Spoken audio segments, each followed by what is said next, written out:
eu fiz um estudo que tentava encontrar mais evidências sobre a existência de uma 7ª ou 8ª, dependendo da classificação ali, expressão facial da emoção básica. E aí esse estudo ele foi muito bem publicado. Eu publiquei ele na revista Psychology Neuroscience da American Psychological Association, a APA. Na época, se falavam em 6 emoções, né? Alegria, tristeza, raiva, medo, nojo, surpresa. Aí alguns teóricos propunham a 7ª, que era o desprezo, e eu propus uma 8ª, que é a expressão de ansiedade. Como é que eu propus essa 8ª expressão facial? Existiam estudos com modelos animais que diferenciavam medo de ansiedade. Então, se você coloca um rato diante de um gato, o rato ele vai sentir medo. Se tiver uma rota de fuga, ele foge, senão ele paralisa. Tem uma outra versão desse experimento. Ao invés de você colocar o gato diante do rato, você deixa o gato passear pela caixa ali do rato durante um tempo, tira o gato, depois você coloca o rato lá dentro. Ele começa com um comportamento de escaneamento ambiental, que é a avaliação de risco. Ele sente o cheiro do gato, então ele fica procurando onde está a ameaça. Pode ter um perigo aqui. Pode ter um perigo, mas ele não tem certeza. Então, se você dá, por exemplo, um medicamento panicolítico para o rato, cessa o medo e muitas vezes ele enfrenta o gato.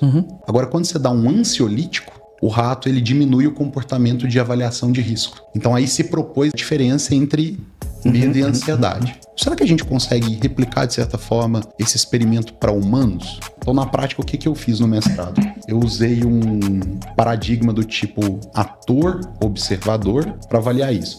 Então, eu recrutei alguns atores e dei alguns cenários para eles. Cenários representando todas as emoções. Por exemplo, você está se divertindo muito com seus amigos. Então, a pessoa tinha que se imaginar nesse cenário e fazer uma expressão correspondente. E aí eu incluí cenários de medo e de ansiedade. Um dos cenários de medo era: você está voltando para casa a pé durante a noite, quando um assaltante saca a arma e anuncia o assalto. E aí o ator tinha que fazer uma expressão correspondente. Sim. E o cenário de ansiedade, um deles, era mais ou menos assim: você chegou em casa durante a noite e percebe que a sua porta está arrombada. Perceba que num você tem a ameaça real, Objetivo. cenário de medo. É objetivo, né? Tu tá vendo ali a ameaça. E no de ansiedade você tem uma ameaça potencial. Você não tem certeza, mas Pode ela haver pode um estar ali. problema.